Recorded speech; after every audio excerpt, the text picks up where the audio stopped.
ਇੱਕ ਅਰਦਾਸ ਪਾਠ ਕੀਰਤ ਕੀ।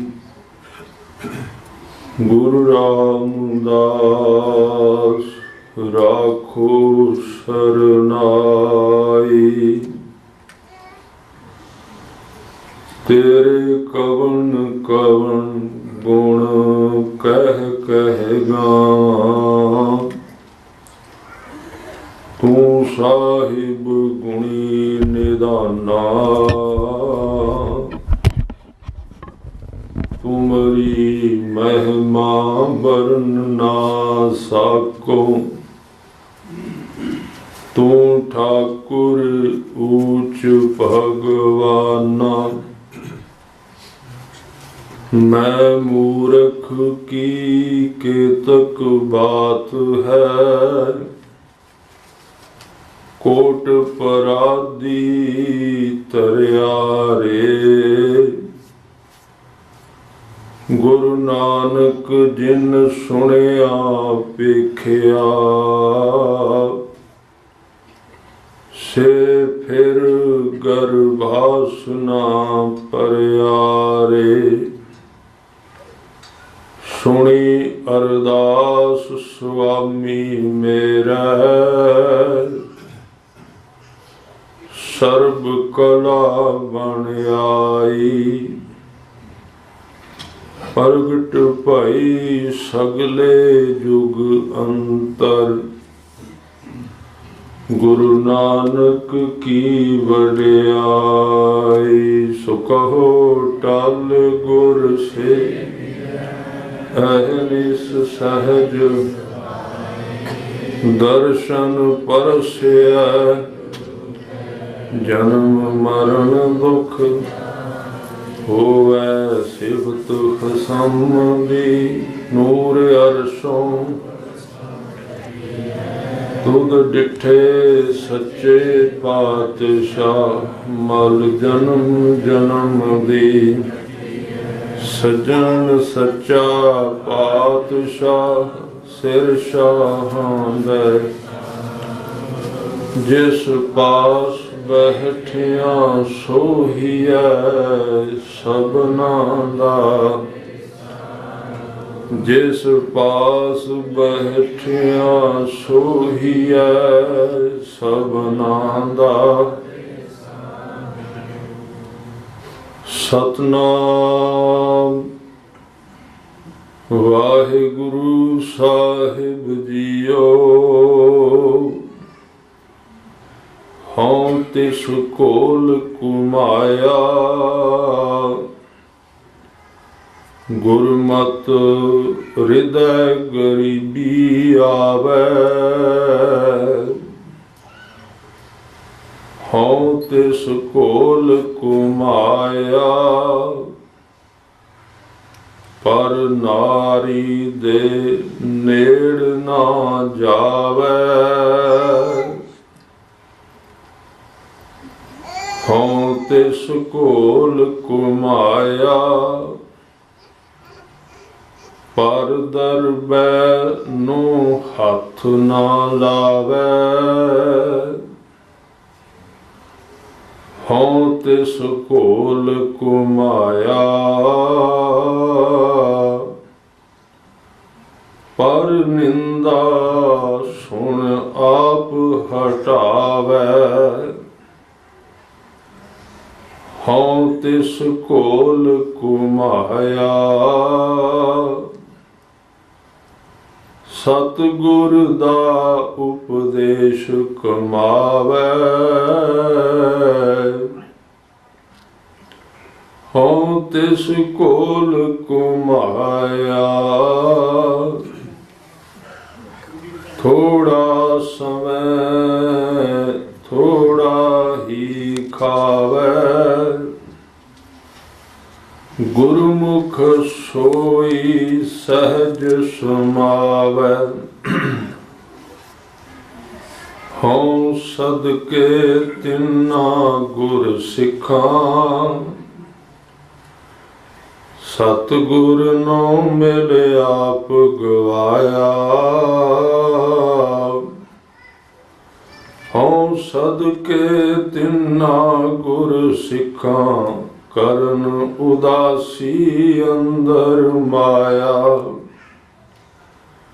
हूँ सदके तिन्ना गुर सिखां गुरमत गुर चरणी चित लाया। हूँ सदके तिन्ना गुर सिखां गुर सिख दे गुर सिख मिलाया। हूँ सदके तिन्ना गुर सिखां बाहर जांदा वरज रहाया। हूँ सदके तिन्ना गुर सिखां आसा विच निरास बलाया। सतगुर दा उपदेश दिढ़ाया। सतगुर दा उपदेश दिढ़ाया। वाहिगुरु जी का खालसा वाहिगुरु जी की फतेह।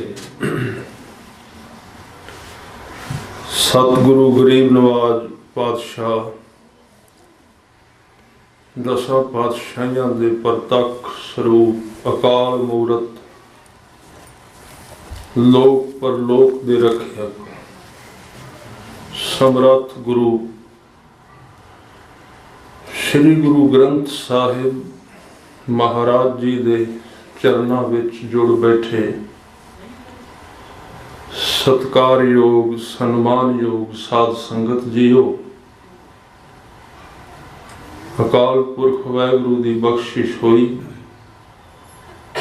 ए समा जो सचखंड स्वरूप बख्शिश होया है।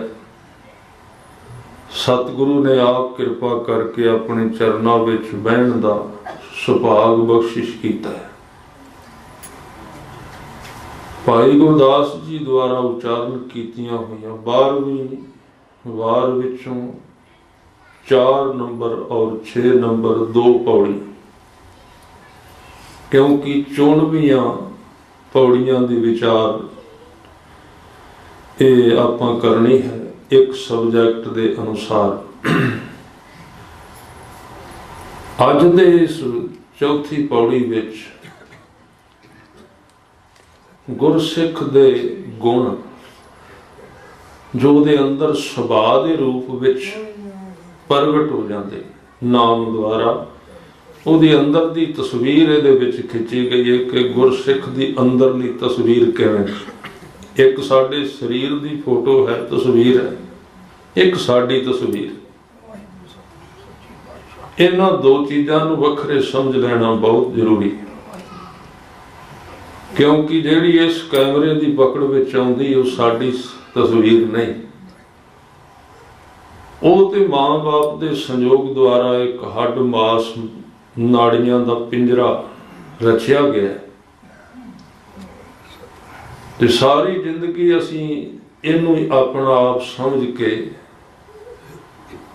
उस अंदरले अमृत दे घाट ते कदी पहुंचते नहीं जिहड़ा इस मिट्टी दे शरीर दे विच ही है।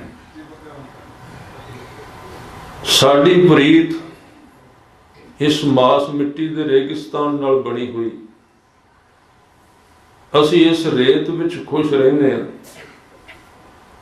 पर गुरु दा मतलब यही है, वो कहंदे ने रेत दे विचों अमृत दी खोज कर।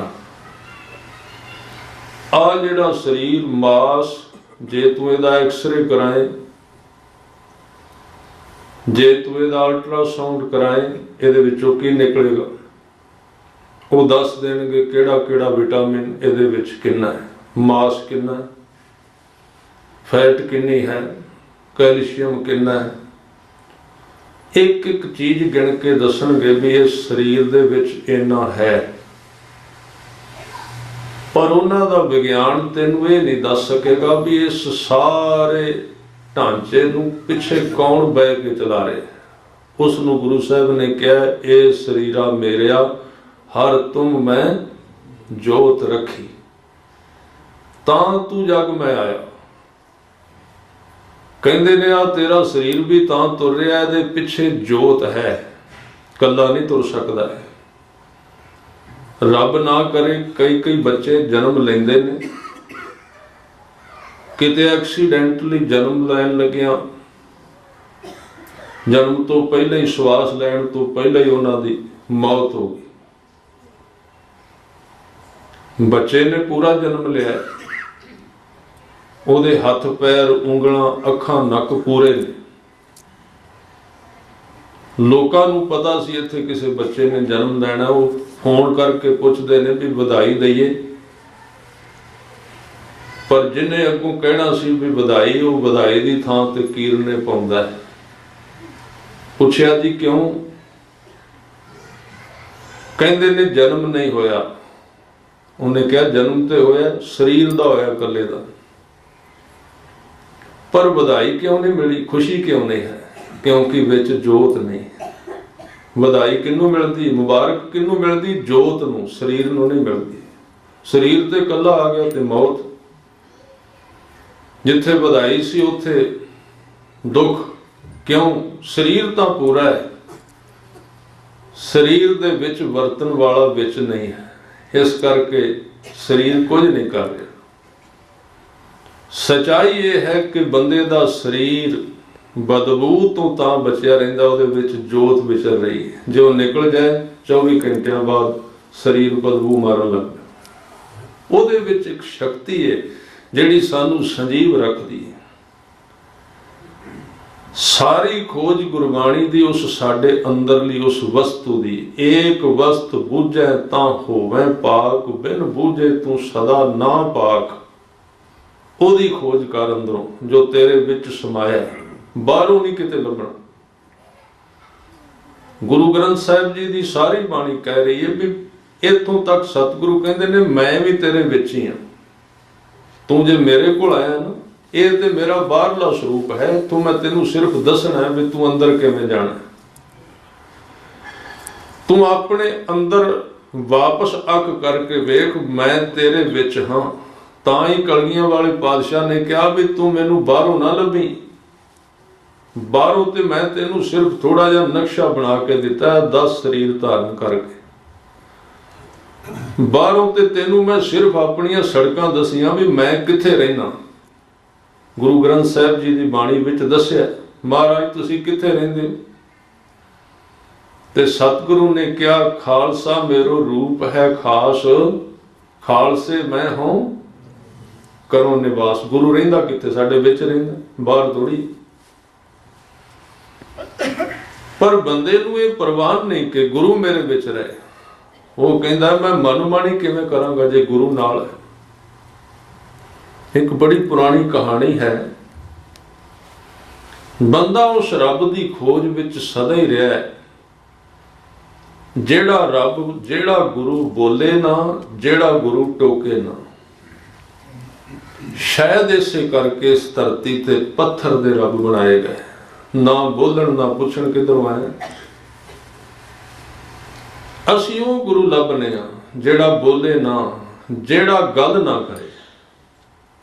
ਥੋੜਾ ਥੋੜਾ ਤੇ ਪ੍ਰਬੰਧ ਅਸੀਂ ਵੀ ਕੀਤਾ। ਮੈਂ ਕੁਝ ਲੋਕਾਂ ਨੂੰ ਜਾਣਨਾ, ਉਹ ਕਹਿੰਦੇ ਨੇ ਅਸੀਂ ਕੀਰਤਨ ਨਹੀਂ ਸੁਣਨੇ ਆ, ਕਥਾ ਨਹੀਂ ਸੁਣਦੇ। ਕਿਉਂ? ਕਥਾ ਵੀ ਸਮਝ ਆ ਜਾਂਦੀ ਵੀ ਗੁਰੂ ਗ੍ਰੰਥ ਸਾਹਿਬ ਜੀ ਕੀ ਕਹਿੰਦੇ ਨੇ। ਮੈਂ ਕਿਹਾ ਵੀ ਕੀਰਤਨ ਤੇ ਕਥਾ ਤੋਂ ਅਗਲਾ ਦਰਜਾ ਹੈ। ਕੀਰਤਨ ਤੇ ਭਗਤੀ ਹੈ, ਪਰ ਉਸ ਭਗਤੀ ਤੱਕ ਕਿਵੇਂ ਜਾਣਾ ਕਥਾ ਨਹੀਂ ਪਤਾ ਲੱਗਿਆ ਗੁਰਬਾਣੀ ਕੀ ਕਹਿ ਰਹੀ। ਸਾਡੇ ਵਿੱਚ ਬਹੁਤ ਅਮੀਰ ਸ਼ਹਿਜ਼ਾਦੇ ਸਿੱਖ ਇਸ ਤਰ੍ਹਾਂ ਦੇ ਨੇ ਜਿਹੜੇ ਕਥਾ ਨਹੀਂ ਕਰਾਉਂਦੇ ਆਪਣੇ ਸਮਾਗਮ ਵਿੱਚ, ਕੱਲਾ ਕੀਰਤਨ ਕਰਾਉਂਦੇ ਨੇ, ਜਦ ਕਿ ਉਹਨਾਂ ਨੂੰ ਪਤਾ ਨਹੀਂ ਵੀ ਕੀਰਤਨ ਵੀ ਤੁਹਾਡੇ ਵੱਸ ਦਾ ਨਹੀਂ। ਇਹ ਕੌੜਾਪਨ, ਪਰ ਬੰਦਾ ਸੁਣਦਾ ਹੀ ਨਹੀਂ, ਸਮਝ ਨਹੀਂ ਆਉਂਦੀ। ਔਰ ਗੁਰੂ ਉਦੋਂ ਕਹਿੰਦਾ ਜਦੋਂ ਬੰਦਾ ਸੁਣਦਾ ਹੈ, ਉਹਦੇ ਤੋਂ ਪਹਿਲਾਂ ਨਹੀਂ। ਸਤਿਗੁਰੂ ਜੀ ਦੇ ਜੀਵਨ ਦੀ ਇੱਕ ਘਟਨਾ ਹੈ। ਤੁਸੀਂ ਗੁਰੂ ਨਾਨਕ ਦੇਵ ਜੀ ਦਾ ਗੁਰਪੁਰਬ ਮਨਾ ਰਹੇ ਹੋ। ਆਪ ਜੀ ਲਾਹੌਰ ਦੇ ਬਾਹਰਲੇ ਪਾਸੇ ਬੈਠੇ ਸਨ। ਮੈਂ ਕੱਲ ਵੀ ਕਿਹਾ ਸੀ ਸਤਿਗੁਰੂ ਜਿਹੜੇ ਸ਼ਹਿਰ ਵਿੱਚ ਗਏ ਬਾਹਰਲੇ ਪਾਸੇ ਬੈਠੇ, ਉਹ ਵੀ ਬਾਹਰਲਾ ਪਾਸਾ ਸੀ। ਇਹ ਉਹ ਖੂਹ ਸੀ जिस खूह के नेड़े बाद विच सब तो नेड़े गुरु रामदास जी का जन्म होया, भाई जेठे जी, ये वो खूह सी जिथे गुरु नानक देव जी लाहौर दे विच बैठे सन। चूना मंडी का इलाका से, इत्थे बैठे सवेर होई, कीर्तन होया, भाई मरदाना जी ने कीर्तन की समाप्ति की। प्यार वाले शरीर आके तुहाडे वांग जुड़े बैठे सी। दूरों एक आदमी घोड़े ते सवार होके लंघ रहा, नाल 10-12 आदमी भी। ਉਹਦਾ ध्यान किते इधर पै गया ते तुर के सतगुरां कोल आ गया। अमीर आदमी सी, घोड़े तो उतरिया काली विच ते सतगुरु निरंकार दे रंग विच रंगे होए सन। अमृत वेला सी। ये शाहूकार सी लाहौर दा, बहुत धनाड़, 7 करोड़ी ये सेठ सी। ਇਹਦੇ महल ਦੇ ਉੱਤੇ 7 झंडे लगे हुए सन। 7 झंडियां तो उदों पता लगदा सी इस बंदे कोल किन्ने करोड़ रुपया है। जदों आया ते सतगुरु दे कोल आके खड़ा होया, थोड़ा जिहा सिर नवाया ते कहा भी साईं, फकीर साईं, नज़र रखनी। हजूर कहंदे किवें दी नज़र? कहंदे सलामती बख्शनी। सतगुरु कहंदे किहड़ी चीज़ दी सलामती? कहंदे जिहदी तू सलामती मंगण आया ना, मेरे कोलों कदी सलामत नहीं रही। तू कहना भी मेरे झंडे 7 तो 8 हो जाण, 6 ना हो। पर वो सुने किथे? उन्हें क्या नहीं, बस हजूर ने क्या थोड़ा बैठ, थोड़ा जा मेरे को बह, ताकि मैं तेनू दस सका भी सलामत कौन है। सलामत की है? कुदरत कवन कहा विचार, वारिया ना जावा एक बार, जो तुद भावै तू साई भली कार, तू सदा सलामत निरंकार। सलामत इको ही, बाकी कोई सलामत। सलामत शब्द बहुत महंगा है। सलामत का मतलब है, गुरु नानक देव जी कहते सलाम उन्होंने ही कर जिहड़ा सलामत है, और किसी को सलाम ना करे। चीज़ां रहिंदियां ही कोई नहीं। किन्ने आए ने, किन्ने गए, हवा वांग उड़ गए, हजारों अरबां करोड़ां। पर तेरे अंदर एक ऐसी वस्तु है जिहड़ी सलामत रहिंदी है, बाहर नहीं किते। फिर मैं बेनती करा, बाणी अंदर वल लैके जा, अपने आप नूं वेख, तेरे विच ही है। दिसदी तां नहीं, उत्थे झूठ दा जाल है, उत्थे फरेब दा जाल है, उत्थे नशे ने, उत्थे मुर्गे ने, उत्थे निंदिया चुगली ढेर लगे हुए ने। सलामत चीज़ तां नहीं दिसदी, विच है, विच ही। जदों हट गईयां उन्हें विचों प्रगट हो जाए। सतगुरु ने कहा भी तू बैठ। कहंदा नहीं, टाइम नहीं मेरे कोल, टाइम नहीं है। आदमी कहंदा टाइम नहीं मेरे कोल, टाइम उहदे कोल है, कोई औखा नहीं। भाई वीर सिंह जी कहंदे बंदे कोल रब नूं चेते करन वास्ते पूरा 8 घंटे टाइम है। मैं पहले दिन 2 घंटे की गल कीती सी, ते 2 तो थले भी कीती सी। गुरु ग्रंथ साहिब जी के अनुसार भी 6 मिनट की गल भी गुरु ग्रंथ साहिब करते हैं। 1 घड़ी आधी हूं ते आद 6 मिनट की गल भी गुरु ग्रंथ साहिब ने की भी 6 मिनट करया कर घट्टो घट। भाई वीर सिंह कहते भी ये बंदे की बेईमानी है। वो कहता मेरे को टाइम नहीं, टाइम ਉਹਦੇ ਕੋਲ 8 घंटे। वो कहते भी 8 घंटे किवें? कहते तू 8 घंटे सरीरक तौर पर काम कर, जिथे मेहनत कर रहे हैं। तुहाडे देश का नियम भी है इत्थों का 8 घंटे काम करना, मिन तोल के उन्हें बनाया। 8 घंटे काम कर ते धन कमा। फिर कहते 8 घंटे आराम कर, नींद लै। फिर तीजा हिस्सा उन्होंने कहा भी 8 घंटिया दे विचों तू ये भी समा कढ़ लै, इशनान करन दा, कपड़े धोण दा, 1 घंटा मित्रां नाल बहण दा भी कढ़ लै। वो भी नहीं रोके। किन्ने कू कढ़ेगा? 4 घंटे होर कढ़ लै। 4 तो फिर भी बच गए, पर किधर चला जाता इन्ना समा? आदमी कदी समय बारे वहिंदा ही नहीं, किन्ना समा वो गवा दिंदा, बेकार कर दिंदा। जिंदगी दे 24 घंटिया दियां बिरलां 4-5 घंटिया नूं पार कर जांदियां ने रोज। मैं आप जी नूं भाई वीर सिंह होरां दी जिंदगी दी एक घटना सुना दे। रेलवे स्टेशन ते विचर रहे सन ट्रेन आनी सी उन्हां दिनां विच, लुधियाने विच स्टेशन ते खड़े ने ते लोग गड्डी दी इंतजार विच तड़फी जा रहे हैं, ट्रेन आ नहीं रही, तड़फदे ने। कोई कुछ कहंदा है, कोई ऑफिसर नूं गालां कढदा, कोई किसे नूं। ते भाई वीर सिंह उत्थे तुरदे ने, सहजे सहजे तुरी जांदे ने, बड़े खुश, किसे नाल बोलदे नहीं। एक पादरी सी, वो नेड़े आया, उन्हें कहा mister Singh you are very happy, तुसी बड़े खुश नजर आ रहे हो, बाकी दे सारे लोग कल्प रहे ने। गर्मी सी थोड़ी जी, इन्हां नूं की कारण, तुहाडे विच खुशी की है, तुहाडे कोल क्यों आनंद है, तुहाडे चेहरे वाल वेख के शांति मिलदी है। ते भाई साहब कहंदे भी कोई फर्क नहीं इन्हां ते मेरे विच, फर्क इन्ना है ये काले तां पए ने जिहड़ा इन्हां काम करना अमृतसर जाके करना है, पर जिहड़ा मेरा काम है मैं उत्थे भी जाके करना है, ते इत्थे ही करी जा रहा, इस करके मैनूं काल नहीं कोई, वो काम मैं इत्थे ही करी जाना, इन्हां दा काम उत्थे जाके। उन्हें क्या वो किहड़ा काम, कहंदे मैं रब दा नाम जप रहा, इत्थे ही करी जाना। इस करके उन्हां दा एक गृहस्थी आदमी दे बारे तजर्बा सी। कहंदे भी गृहस्थी आदमी दे जीवन दियां विरलां समय दियां 24 घंटे दियां जे वो 10-10 मिनट नूं इकट्ठा करन लगे ना, ते 24 घंटे विच इकट्ठा कर ले। मानू घरों तुरिया ते 15 मिनटां विच गुरुद्वारे आपां आया, ते 15 विच जाना है, अद्धा घंटा तो ही बन गया। इस अद्धे घंटे नूं कहंदे भी तू जोड़ के रख, फिर तू काम ते जाना, उत्थे घंटा जान घंटा आउण, उत्थे भी तू जरूरी गल तो बिना तेरे कोल 2 घंटे बच गए। इस तरह वो जोड़ के कहंदे नूं सफल किया जा सकदा। इस समय नूं चंगी तरह उहदे विच याद विच जोड़ के उस जिम्मेवारी नूं निभाया जा सकदा। पर आदमी जदों करन लई तैयार ना होवे उदों कहंदा मेरे कोल समा नहीं है, समा बहुत है। ਜਿਹੜੀ मैं बेनती कर रहा सां भी बंदा उस रब की खोज करता रहिंदा है, ਜਿਹੜਾ बोले ना, ਜਿਹੜਾ कहे कुछ ना, उस तरह के गुरु नूं लभदा रहिंदा, ਜਿਹੜਾ रोके कुछ ना। हुण ते इस तरह के भी बाबे ते गुरु मिल जाते जे ਜਿਹੜੇ कहंदे छुट्टी लैण गए सी भी विआह आ गया। मैं कहा छुट्टी विआह वास्ते कादी, कहंदे विआह आ गया छुट्टी लैण चले। मैं हैरान हो गया, मैं कहा भी विआह किसे दा, छुट्टी तुसीं लैंदे हो। चलो जिहदी शादी वो स्कूल विच पढ़दा होवे छुट्टी लैंदा चंगा लगदा। कहंदे जी नहीं, साडे वाले जिहड़े महाराज ने ना उन्हां कोलों महीने की छुट्टी मिल जाती शराब पीण वास्ते, वो छुट्टी लैण चले। इस तरह के धर्म, इस तरह के गुरु भी मिलते हैं जिहड़े हफ्ते विच कहंदे भी ऐतवार एक दिन साडे विच भी है भी संगरांद वाले दिन सिख बन जाओ ते 29 दिन जो मर्जी करो। इस तरह के पखंड की सतगुरु ने निखेधी की भी तू असलीयत विच नहीं। मैं जिहड़ी बेनती कर रहा सी, एक घटना है छोटी जी जो कहण तो अगे चला गया कि एक थां ते एक सेठ दुकान विच सौदा तोल रहा सी। उहदी दुकान दे अगों एक साधु गुजरिया,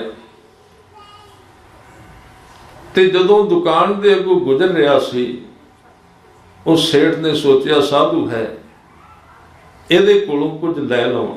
उन्हें कहा आओ कोई सेवा दसो। कहंदे सेवा कोई नहीं, कोई उपदेश दिओ। कहंदे ने उस साधु ने अपनी जेब विच हथ पाया, एक जेब विचों छोटा जिहा पत्थर कढ़िया, यंत्र कढ़िया, कहन लगे इनू अपनी दुकान विच रख ले, ये तेनों उपदेश देगा, कहानी है समझण वास्ते। साधु कह के चला गया। उन्हें कहा भी ये तो बड़ा वधिया रब जिहड़ा जेब विचों कढ़ के, उन्हें अपने उस खाने जिहे विच रख लिया जिहदे अगे लाल जिहा कपड़ा रख के सवेरे धूप लाउंदे ने, ते फिर अगे कपड़ा कर दिंदे ने उस देवते दे भी हुण सारा दिन ना तू वेखी, असीं जो मर्जी तोलीए। ਉਹਦੇ ਅੱਗੇ ਰੱਖ ਕੇ ਵਿੱਚ ਰੱਖ ਕੇ ਨਾ ਉਹਨੇ ਅੱਗੇ ਧੂਪ ਲਾ ਕੇ ਕਪੜਾ ਕਰ ਦਿੱਤਾ ਤੇ ਗਾਹਕ ਆਇਆ ਪਹਿਲਾ।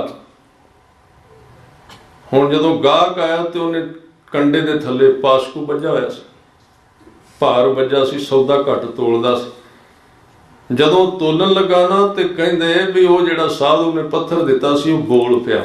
ਕਹਾਣੀ ਉਹ ਬੋਲਿਆ, ਕਹਿਣ ਲੱਗੇ ਸੇਠ ਜੀ ਸੌਦਾ ਠੀਕ ਤੋਲੋ, ਤੁਸੀਂ ਗਲਤ ਤੋਲ ਰਹੇ ਹੋ। ਉਹਨੇ ਕਿਹਾ ਆਵਾਜ਼ ਕਿੱਥੋਂ ਆਉਂਦੀ? ਪਰਤ ਕੇ ਘੁੰਮਿਆ, ਵੇਖਿਆ ਜਦੋਂ ਸੌਦਾ ਤੋਲੇ ਉਦੋਂ ਦੀ ਆਵਾਜ਼ ਆਵੇ। ਪਰੇਸ਼ਾਨ ਹੋ ਗਿਆ, ਦੁਕਾਨ ਬੰਦ ਹੋਣ ਤੇ ਆ ਗਈ। ਕਿਉਂਕਿ ਤੁਸੀਂ ਇੱਕ ਸ਼ਬਦ ਸੁਣਿਆ ਹੋਣਾ, ਮੈਨੂੰ ਵਾਰ-ਵਾਰ ਦੁਹਰਾਉਣਾ, ਧਰਮ ਕੰਡਾ। ਜਿੱਥੇ ਗੱਡੀਆਂ ਤੋਲਦੇ ਨਾ ਉਹਦੇ ਅੱਗੇ ਲਿਖਿਆ ਹੁੰਦਾ ਧਰਮ ਕੰਡਾ। ਕੰਡਾ ਉਹਨੂੰ ਕਿਉਂ ਕਹਿੰਦੇ ਨੇ? ਕੰਡਾ ਚੁੱਭਦਾ ਬੰਦੇ ਨੂੰ।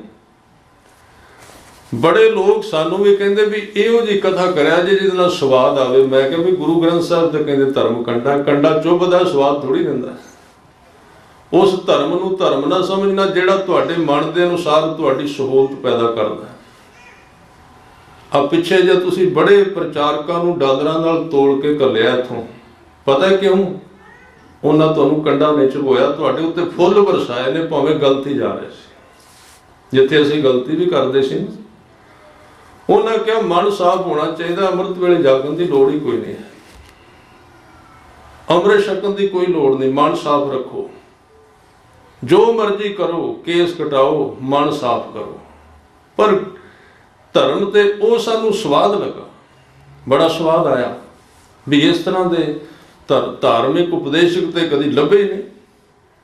ਸਾਰਾ ਗੁੱਸਾ ਕੱਢਿਆ ਸੀ, ਸਾਰਾ ਪੁਰਾਣਿਆਂ ਤੇ ਜਿਨ੍ਹਾਂ ਨੇ ਠੀਕ ਗੱਲ ਕੀਤੀ ਸੀ ਉਹਨਾਂ ਨੂੰ ਪ੍ਰਵਾਨ ਕਰ ਲਿਆ। ਧਰਮ ਕੰਡਾ ਹੈ। ਔਰ ਸਾਡੀ ਜ਼ਿੰਦਗੀ ਵਿੱਚ ਜਿਹੜਾ ਹਉਮੈ ਦਾ ਕੰਡਾ ਹੈ, ਕੰਡੇ ਨੂੰ ਕੰਡਾ ਹੀ ਕੱਢਦਾ ਹੈ, ਫੁੱਲ ਨੇ ਕਦੀ ਕੰਡੇ ਨੂੰ ਨਹੀਂ ਕੱਢਣਾ।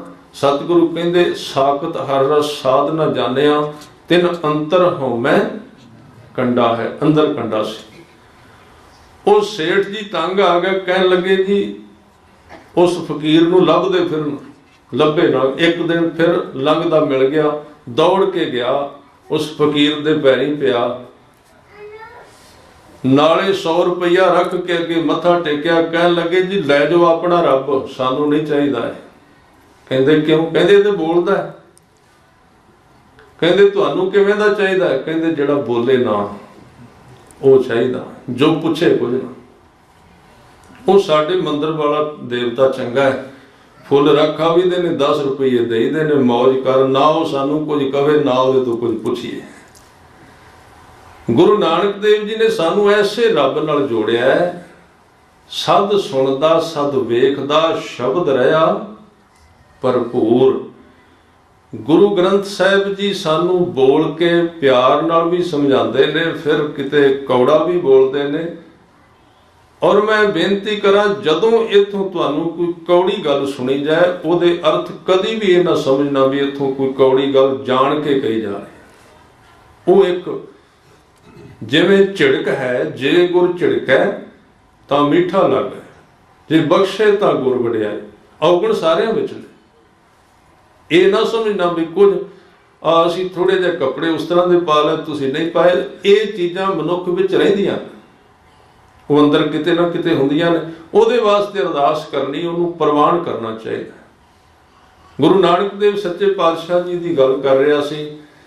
ਇਹ ਸੇਠ ਆਇਆ ਸੀ, ਸੋਚਿਆ ਕੋਈ ਇਸ ਤਰ੍ਹਾਂ ਦਾ ਸਾਧ ਹੈ ਜਿਹਨੂੰ 100 ਰੁਪਈਆ ਮੱਥਾ ਟੇਕ ਕੇ ਵਰ ਲਵਾਂਗਾ ਵੀ ਤੇਰਾ 7 ਕਰੋੜ ਤੋਂ 8 ਹੋ ਜਾਏ।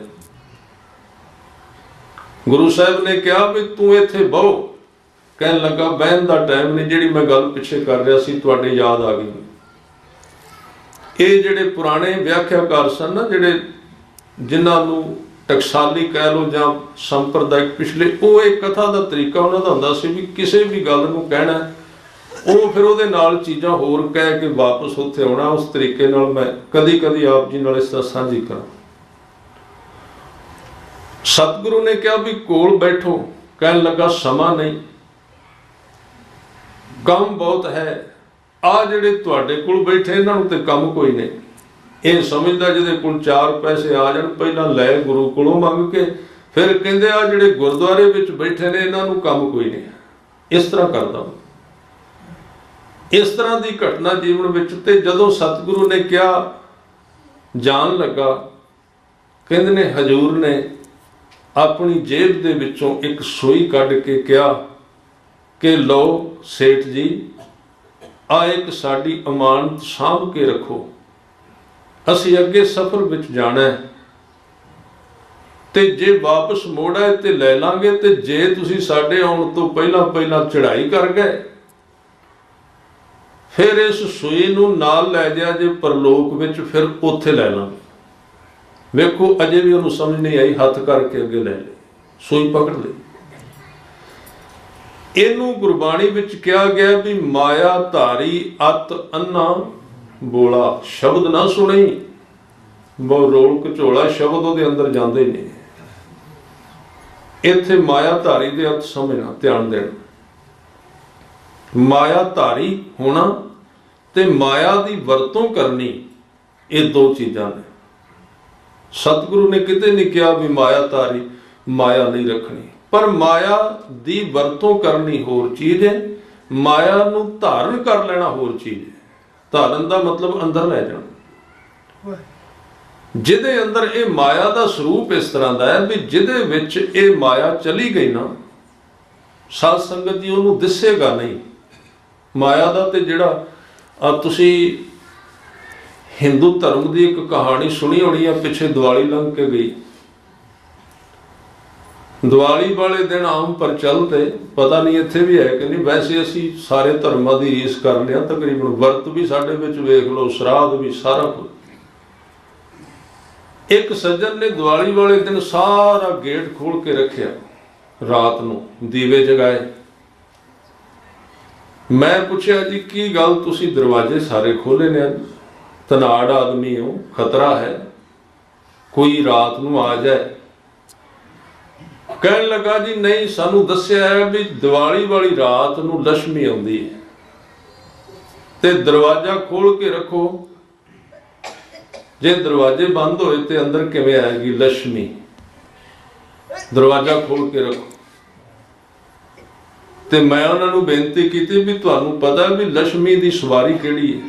ਤੁਸੀਂ ਜੇ ਹਿੰਦੂ ਇਤਿਹਾਸ ਨੂੰ ਪੜ੍ਹਿਆ ਤੇ ਹਰ ਇੱਕ ਦੇਵਤੇ ਦੀ ਇੱਕ ਇੱਕ ਸਵਾਰੀ ਹੈ, ਕੋਈ ਕਿਸੇ ਤੇ ਚੜ੍ਹ ਕੇ ਆਉਂਦਾ, ਕੋਈ ਕਿਸੇ ਤੇ। ਕਹਿੰਦੇ ਜੀ ਪਤਾ ਨਹੀਂ। ਮੈਂ ਕਿਹਾ ਵੀ ਲక్ష్ਮੀ ਦੀ ਸਵਾਰੀ ਉੱਲੂ ਲਿਖੀ ਹੋਈ ਹੈ, ਉੱਲੂ ਤੇ ਸਵਾਰੀ ਕਰਦੀ ਹੈ। ਕਹਿਣ ਲੱਗਾ ਇਹ ਕਿਵੇਂ? ਮੈਂ ਕਿਹਾ ਵੀ ਫਿਰ ਤੁਸੀਂ ਜੇ ਉਹਨੂੰ ਘਰ ਬੁਲਾਣਾ ਤੇ ਘੱਟੋ ਘੱਟ ਪ੍ਰਬੰਧ ਤੇ ਠੀਕ ਕਰੋ। ਜਿਹਦੇ ਉੱਤੇ ਉਹਨੇ ਚੜ੍ਹ ਕੇ ਆਉਣਾ ਉਹਨੂੰ ਤੇ ਚਾਨਣ ਵਿੱਚ ਦਿਸਦਾ ਨਹੀਂ, ਤੁਸੀਂ ਦੀਵੇ ਬਾਲ ਕੇ ਬੈਠੇ ਹੋ, ਉਦੋਂ ਨੂੰ ਚਾਨਣ ਵਿੱਚ ਨਹੀਂ ਦਿਸਦਾ। ਜੇ ਉਹਨੂੰ ਅੰਦਰ ਬੁਲਾਣਾ ਹੈ ਤੇ ਦੀਵੇ ਬੰਦ ਕਰੋ, ਫਿਰ ਤਾਂ ਹੀ ਉੱਲੂ ਵੇਖੇਗਾ ਵੀ ਕਿੱਥੇ ਜਾਣਾ ਲక్ష్ਮੀ ਨੇ, ਕਿਹੜੇ ਘਰ ਵਿੱਚ। ਇਹ ਕਹਾਣੀ ਹੈ, ਪਰ ਇਹਦਾ ਅਸਲੀ ਸਰੂਪ ਹੋਰ ਹੈ। ਇਹਦੇ ਵਿੱਚ ਇੱਕ ਸਿੱਖਿਆ ਮੈਂ ਆਪ ਜੀ ਨਾਲ ਸਾਂਝੀ ਕਰ ਰਿਹਾ। ਇਹ ਬੜੀ ਵੱਡੀ ਕਹਾਣੀ ਹੈ ਸਿੱਖਿਆ ਦਾ। ਅਸਲ ਵਿੱਚ ਲਿਖਣ ਵਾਲਿਆਂ ਨੇ ਕੁਝ ਇਸ਼ਾਰੇ ਕੀਤੇ ਨੇ। ਉਹ ਕਹਿੰਦੇ ਵੀ ਮਾਇਆ ਜਿਹੜੀ ਚੀਜ਼ ਹੈ ਉਹਦੀ ਸਵਾਰੀ ਉੱਲੂ ਹੈ, ਯਾਨੀ ਉਹਨੂੰ ਦਿਸਦਾ ਨਹੀਂ। ਇਹਦਾ ਮਤਲਬ ਹੈ ਵੀ ਜਿਸ ਬੰਦੇ ਦੇ ਉੱਤੇ ਮਾਇਆ ਸਵਾਰ ਹੋ ਗਈ, ਜਿਵੇਂ ਉੱਲੂ ਨੂੰ ਨਹੀਂ ਦਿਸਦਾ ਉਹਨੂੰ ਵੀ ਕੋਈ ਨਹੀਂ, ਅੱਖਾਂ ਉਹਦੀਆਂ ਵੀ ਬੰਦ, ਜਿਹਦੇ ਉੱਤੇ ਸਵਾਰੀ ਕਰ ਲਈ ਉਹਨੇ। ਇਹ ਸੱਚਾਈ, ਉਹਦੀ ਸਵਾਰੀ ਉੱਲੂ ਹੀ, ਕੋਈ ਸ਼ੱਕ ਨਹੀਂ। ਜੇ ਤੇ ਬੰਦੇ ਨੇ ਸਵਾਰੀ ਕੀਤੀ ਮਾਇਆ ਤੇ ਮਾਇਆ ਹੋ ਗਈ ਸਫਲ, ਜੀਵਨ ਵਿੱਚ ਤੇਜ਼ੀ ਆ ਗਈ। ਗੁਰੂ ਸਾਹਿਬ ਨੇ ਸਾਨੂੰ ਕਿਹਾ ਵੀ ਮਾਇਆ ਦੇ ਵਿੱਚ ਰਹੋ। ਆ ਭਾਈ ਗੁਰਦਾਸ ਜੀ ਸਿੱਖ ਦੀ ਅੱਗੇ ਜਾ ਕੇ ਵਿਆਖਿਆ ਆਏਗੀ। ਹਉ ਤਿਸ ਕੋਲ ਹਉ ਸਦਕੇ ਤਿੰਨਾ ਗੁਰ ਸਿੱਖਾਂ ਕਰਨ ਉਦਾਸੀ ਅੰਦਰ ਮਾਇਆ। ਮਾਇਆ ਤੇ ਉਹਨਾਂ ਸਵਾਰੀ ਕੀਤੀ, ਪਰ ਜਿਹਦੇ ਉੱਤੇ ਮਾਇਆ ਨੇ ਸਵਾਰੀ ਕਰ ਲਈ ਉਹ ਉੱਲੂ ਦਾ ਸਿਧਾਂਤ, ਉੱਲੂ ਦਾ ਗੁਣ ਉਹਦੇ ਵਿੱਚ ਆ ਗਿਆ, ਉਹਨੂੰ ਦਿਸਦਾ ਕੋਈ ਨਹੀਂ। ਤੇ ਇੱਕ ਸੱਪ ਦਾ ਗੁਣ ਉਹਦੇ ਵਿੱਚ ਆ ਗਿਆ, ਉਹਨੂੰ ਸੁਣੀਦਾ ਵੀ ਕੱਖ ਨਹੀਂ। ਸੱਪ ਦੇ ਕੰਨ ਨਹੀਂ ਹੁੰਦੇ, ਉੱਲੂ ਨੂੰ ਚਾਨਣ ਵਿੱਚ ਦਿਸਦਾ ਨਹੀਂ, ਤੇ ਸੱਪ ਦੇ ਕੰਨ ਕੋਈ ਨਹੀਂ। ਸੱਪ ਜ਼ਮੀਨ ਦੇ ਰਾਹੀਂ ਸੁਣਦਾ, ਕੰਨ ਕੋਈ ਨਹੀਂ ਉਹਦੇ। ਤੇ ਗੁਰੂ ਸਾਹਿਬ ਨੇ ਤਾਂ ਕਿਹਾ ਵੀ ਮਾਇਆ ਧਾਰੀ ਅਤ ਅੰਨਾ ਬੋਲਾ। ਜਦੋਂ ਇਹਨੂੰ ਸੂਈ ਦਿੱਤੀ ਨਾ, ਤੇ ਸਤਿਗੁਰੂ ਨੇ ਕਿਹਾ ਅੱਗੇ ਜਾ ਕੇ ਲਵਾਂਗੇ, ਤੁਸੀਂ ਹੈਰਾਨ ਹੋਵੋਗੇ। ਇਹਨੂੰ ਸਮਝ ਹੀ ਕੋਈ ਨਹੀਂ ਆਈ ਵੀ ਅੱਗੇ ਕੀ ਹੁੰਦਾ ਹੈ। ਅੱਗਾ ਹੁੰਦਾ ਹੀ ਨਹੀਂ, ਕਿਉਂਕਿ ਸਿਖਾਇਆ ਜਾਂਦਾ ਸੀ। ਆ ਥੋੜੇ ਜਿਹੇ ਪ੍ਰਚਾਰਕ ਹੁਣ ਵੀ ਕਹਿੰਦੇ ਨੇ ਅੱਗਾ ਕੋਈ ਨਹੀਂ ਹੁੰਦਾ। ਇਹ ਉਸੇ ਕੈਟਾਗਰੀ ਵਿੱਚ ਆਉਂਦੇ ਦੁਨੀ ਚੰਦ ਵਾਲੀ ਚ। ਗੁਰੂ ਗ੍ਰੰਥ ਸਾਹਿਬ ਜੀ ਤੇ ਕਹਿ ਰਹੇ ਨੇ ਵੀ ਇਹਾਂ ਖਾੜ ਚਲੋ ਹਰ ਲਾਹਾ, ਆਗੇ ਬਸਨ ਸੁਹੇਲਾ। ਅੱਗੇ ਹੈ ਨਾ, ਤੇ ਮੈਂ ਕੱਲ ਵੀ ਕਿਹਾ ਸੀ ਵੀ ਜੇ ਤੁਸੀਂ ਆਪ ਬਾਣੀ ਪੜੋਗੇ ਤੁਹਾਨੂੰ ਕੋਈ ਨਹੀਂ ਭਟਕਾ ਸਕਦਾ। ਕੋਈ ਮੈਂ ਆਵਾਂ ਹੋਰ ਆਵੇ, ਆਪੋ ਆਪਣੀਆਂ ਸਾਰੇ ਕਹਾਣੀਆਂ ਕਹਿ ਕੇ ਚਲੇ ਜਾਂਦੇ ਨੇ, ਪਰ ਅਸੀਂ ਸਭ ਸੁਣੀ ਜਾਂਦੇ ਹਾਂ। ਕਿਉਂ? ਕਿਉਂਕਿ ਅਸੀਂ ਆਪ ਬਾਣੀ ਨਹੀਂ ਪੜ੍ਹਦੇ।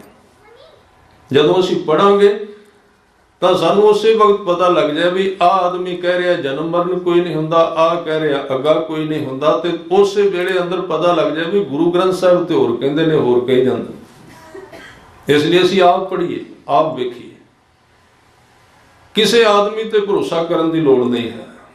ਗੁਰੂ ਗ੍ਰੰਥ ਸਾਹਿਬ ਤੇ ਭਰੋਸਾ ਕਰੋ, ਵੇਖੋ ਜੋ ਕੁਝ ਅਸੀਂ ਕਹਿ ਰਹੇ ਹਾਂ ਉੱਥੇ ਹੈ ਕਿ ਨਹੀਂ, ਜਾਂ ਅਸੀਂ ਆਪ ਕੋਲੋਂ ਬਣਾ ਕੇ ਕਹਿ ਰਹੇ ਹਾਂ।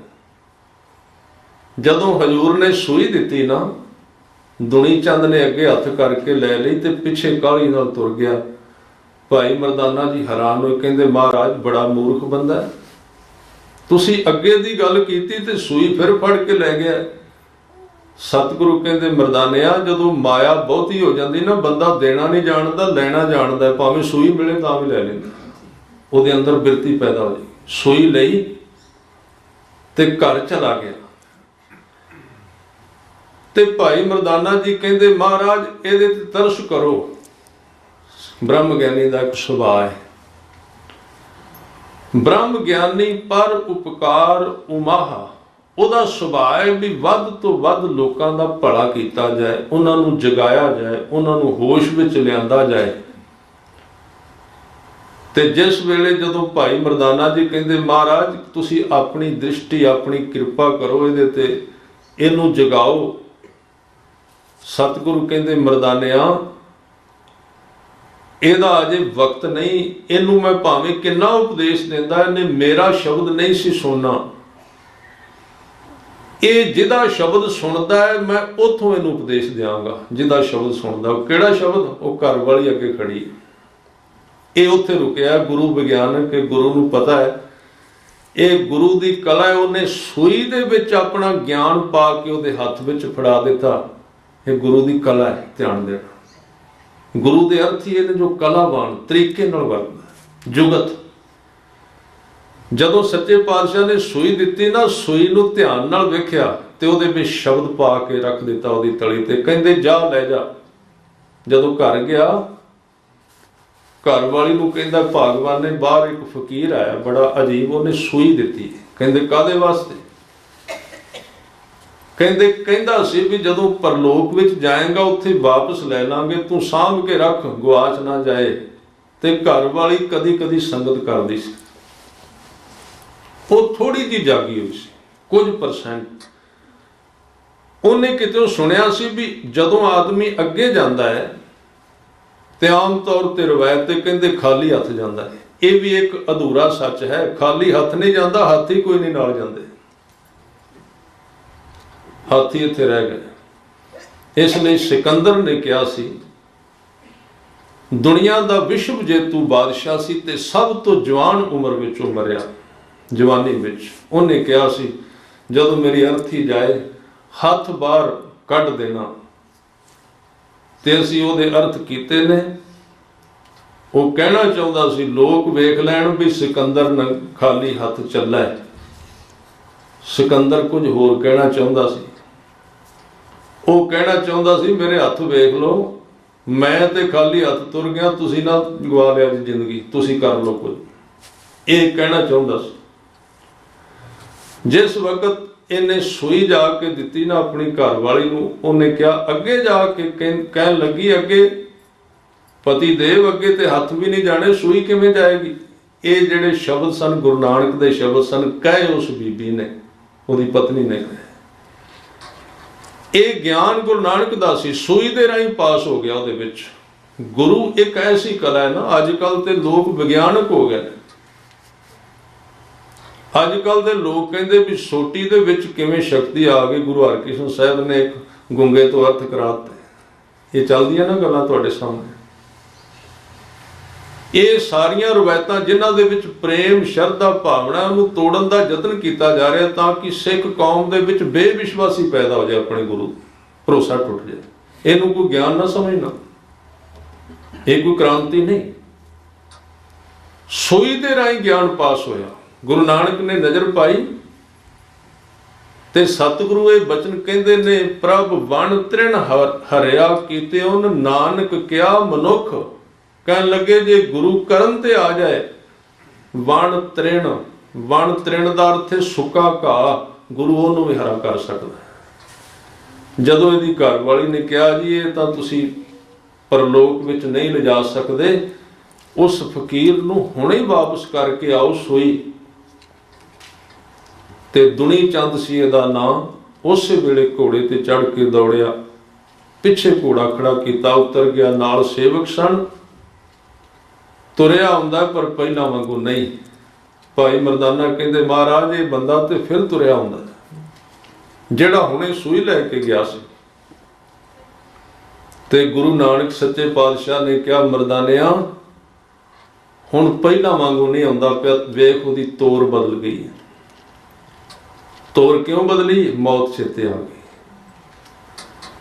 ਕਹਿਣ ਲੱਗੇ ਵੇਖ ਉਹਦੀ ਚਾਲ ਬਦਲ ਗਈ, ਤੇ ਮੈਂ ਤੈਨੂੰ ਇਹ ਵੀ ਦੱਸਣਾ ਵੀ ਹੁਣ ਆ ਗਿਆ, ਪਰਤ ਕੇ ਨਹੀਂ ਜਾਣ ਦਿਆਂਗਾ, ਹੁਣ ਮੇਰਾ ਹੀ ਹੋ ਕੇ ਰਹੇਗਾ। ਜਦੋਂ ਆਇਆ ਕਹਿੰਦਾ ਜੀ ਆਪਣੀ ਸੂਈ ਵਾਪਸ ਲਓ। ਸਤਿਗੁਰੂ ਨੇ ਵੇਖਿਆ ਵੀ ਹੁਣ ਇਹਦੇ ਤੇ ਉਪਦੇਸ਼ ਦਾ ਅਸਰ ਹੋਣਾ, ਪਹਿਲਾਂ ਨਹੀਂ ਸੀ ਹੋਣਾ। ਉਹ ਉਪਦੇਸ਼ ਦਾ ਬਾਣ ਤੀਰ ਕੱਢਿਆ ਅੰਦਰੋਂ, ਤੇ ਹਜੂਰ ਦੇ ਕਮਾਈ ਵਾਲੇ ਸ਼ਬਦ ਸਨ। ਉਹਨਾਂ ਕਿਹਾ ਦੁਨੀ ਚੰਦਾ ਜੇ ਸੂਈ ਨੇ ਨਾਲ ਜਾਣੀ ਤੇ ਆ ਜਿਹੜਾ 7 ਕਰੋੜ ਇਕੱਠਾ ਕਰਕੇ ਬੈਠਾ ਇਹਦੇ ਨਾਲ ਚਲੇ ਜਾਣਾ। ਸ਼ਬਦ ਅੰਦਰ ਧਸ ਗਏ, ਹੋਸ਼ ਆ ਗਈ, ਮਨ ਜਾਗ ਪਿਆ। ਅਜੇ ਅਸੀਂ ਸੁੱਤੇ ਜੀ ਰਹੇ ਹਾਂ। ਇਹ ਇੱਕ ਸੁੱਤਾ ਹੋਇਆ ਜੀਵਨ ਹੈ। ਜਦੋਂ ਜਾਗਾਂਗੇ ਤੇ ਜ਼ਿੰਦਗੀ ਹੋਰ ਤਰ੍ਹਾਂ ਲੱਗੇਗੀ। ਸੱਚ ਜਾਣੋ ਮਟੀਰੀਅਲ ਪਦਾਰਥ ਇਹ ਸਿਰਫ ਮਸ਼ੀਨੀਕਰਨ ਹੈ ਮਨੁੱਖ ਦਾ। ਇਹਨੇ ਸਾਨੂੰ ਵੀ ਮਸ਼ੀਨ ਬਣਾ ਦਿੱਤਾ। ਸਵੇਰੇ ਉੱਠੇ, ਗੱਡੀ ਵਿੱਚ ਗੈਸ ਭਰਾਈ, ਤੇਲ ਭਰਾਇਆ, ਆਪਣੇ ਵਿੱਚ ਰੋਟੀਆਂ ਭਰਾਈਆਂ, ਬਰਾਬਰ ਹੋ ਗਈ ਗੱਲ। ਇੱਕ ਸਾਡੀ ਗੱਡੀ, ਇੱਕ ਵਿੱਚ ਗੱਡੀ ਬਹਿ ਰਹੀ, ਉਹਨੂੰ ਚਲਾ ਰਹੀ। ਸਰੀਰ ਮਸ਼ੀਨ ਬਣ ਗਿਆ ਅੱਜ ਦੇ ਮਨੁੱਖ। ਜਿਉਂਦਾ ਨਹੀਂ ਉਹ। ਗੁਰੂ ਗ੍ਰੰਥ ਸਾਹਿਬ ਜੀ ਨੂੰ ਪੁੱਛੋ, ਜਿਉਣਾ ਤੇ ਇੱਕ ਵਿਗਾਸ ਹੈ, ਜਿਉਣਾ ਤੇ ਇੱਕ ਖੇੜਾ, ਇੱਕ ਖੁਸ਼ੀ ਹੈ, ਇੱਕ ਪਰਉਪਕਾਰ ਹੈ, ਇੱਕ ਹੋਸ਼ ਹੈ ਵੱਖਰੀ। ਜ਼ਿੰਦਗੀ ਜਿਹੜੀ ਹੈ, ਜੀਵਨ ਹੋਰ ਚੀਜ਼ ਹੈ। ਅਸੀਂ ਮਸ਼ੀਨ ਹੋ ਗਏ ਹਾਂ ਵੀ ਸਵੇਰੇ ਜਿਵੇਂ ਤੇਲ ਗੱਡੀ ਵਿੱਚ ਪਿਆ, ਪ੍ਰਸ਼ਾਦੇ ਅੰਦਰ ਅਸੀਂ ਪਾਏ, ਗੱਡੀ ਚੱਲ ਗਈ, ਉਹਨੇ ਤੇਲ ਸ਼ਾਮ ਨੂੰ ਮੁਕਾਤਾ, ਸਾਨੂੰ ਵੀ ਭੁੱਖ ਲੱਗ ਗਈ। ਸਵੇਰੇ ਫਿਰ ਉਹੀ ਰੂਟੀਨ, ਉਹੀ ਘੁੰਮੀ ਜਾ ਰਹੇ ਜੀਵਨ। ਜ਼ਿੰਦਗੀ ਕਿਤੇ ਪਹੁੰਚਦੀ ਨਹੀਂ। ਸਾਡੇ ਦਾਦੇ ਪੜਦਾਦੇ ਹੀ ਕਰਦੇ ਰਹੇ ਨੇ, ਉੱਥੇ ਹੀ ਰਹਿ ਗਏ, ਸ਼ਮਸ਼ਾਨ ਘਾਟ ਤੋਂ ਅੱਗੇ ਗਏ ਨੇ। ਸਤਿਗੁਰੂ ਨੇ ਕਿਹਾ ਮੈਂ ਜ਼ਿੰਦਗੀ ਉੱਥੋਂ ਸ਼ੁਰੂ ਕਰਾਂਗਾ ਜਿੱਥੇ ਸੰਸਾਰ ਦੀ ਜ਼ਿੰਦਗੀ ਸਮਾਪਤ ਹੋ ਜਾਂਦੀ। ਇਸ ਕਰਕੇ ਦੁਨੀਆ ਉਦਾਸ ਹੈ। ਬਾਬਰ ਨੇ ਜਿਸ ਵਕਤ ਗੁਰੂ ਨਾਨਕ ਸਾਹਿਬ ਨੂੰ ਕਿਹਾ ਸੀ ਏਮਨਾਬਾਦ ਦੇ ਵਿੱਚ, ਜਦੋਂ ਉਹਨੇ ਪਹਿਲਾ ਹਮਲਾ ਕੀਤਾ ਸੀ ਹਿੰਦੁਸਤਾਨ ਤੇ ਉਹਨੇ ਗ੍ਰਿਫਤਾਰ ਕੀਤਾ ਗੁਰੂ ਨਾਨਕ ਦੇਵ ਜੀ ਨੂੰ ਵੀ, ਤੇ ਚੱਕੀਆਂ ਜਿੱਥੇ ਜੇਲ੍ਹ ਦੇ ਵਿੱਚ ਪੀ ਰਹੇ ਸਨ, ਗੁਰੂ ਨਾਨਕ ਦੇਵ ਜੀ ਦੇ ਅੱਗੇ ਵੀ ਇੱਕ ਚੱਕੀ ਰੱਖ ਦਿੱਤੀ।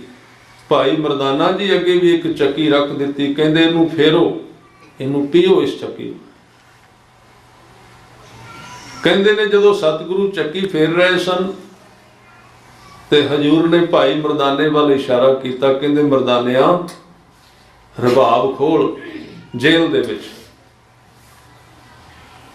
ਤੇ ਉਹ ਕਹਿੰਦਾ ਮਹਾਰਾਜ ਰਬਾਬ ਕਿਵੇਂ ਖੋਲਾਂ? ਉੱਤੇ ਤਲਵਾਰ ਲੈ ਕੇ ਖੜੇ। ਉਹ ਕਹਿੰਦੇ ਜਿਹਦੀ ਚੱਕੀ ਨਾ ਚੱਲੀ ਉਹਦਾ ਸਿਰ ਲਾ ਦਿਆਂ। ਸਤਿਗੁਰੂ ਨੇ ਕਿਹਾ ਮਰਦਾਨਿਆ ਤੂੰ ਰਬਾਬ ਛੇੜ, ਚੱਕੀ ਆਪੇ ਚੱਲ ਪੈਗੀ। ਮਰਦਾਨੇ ਨੇ ਰਬਾਬ ਖੋਲੀ। ਕਹਿੰਦੇ ਨੇ ਉੱਥੇ ਕੀਰਤਨ ਹੋਇਆ ਤੇ ਭਾਈ ਮਰਦਾਨੇ ਦੀ ਚੱਕੀ ਚੱਲਣ ਲੱਗ ਪਈ। ਸਾਖੀ ਹੈ, ਇਤਿਹਾਸ ਹੈ।